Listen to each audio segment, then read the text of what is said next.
অবস্থাকে আমরা তোয়াক্কা করে এমন পরিবেশে এসেছি যেখানে মৃত্যু পথযাত্রী এবং মারা গিয়েছে। আসলে আমরা আজকের এই নিয়ে আসছেন কুয়াকাটা প্রেস ক্লাবের কথা বলার সুযোগ পাইনি, এমন অনেক প্রজেক্ট পাস হয়েছে।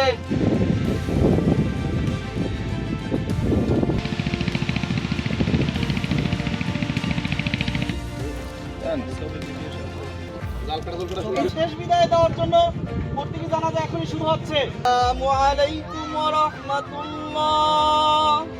মাইয়াতে আমরা জানি যে জানাজা হয় মিনাল খাসিরিন।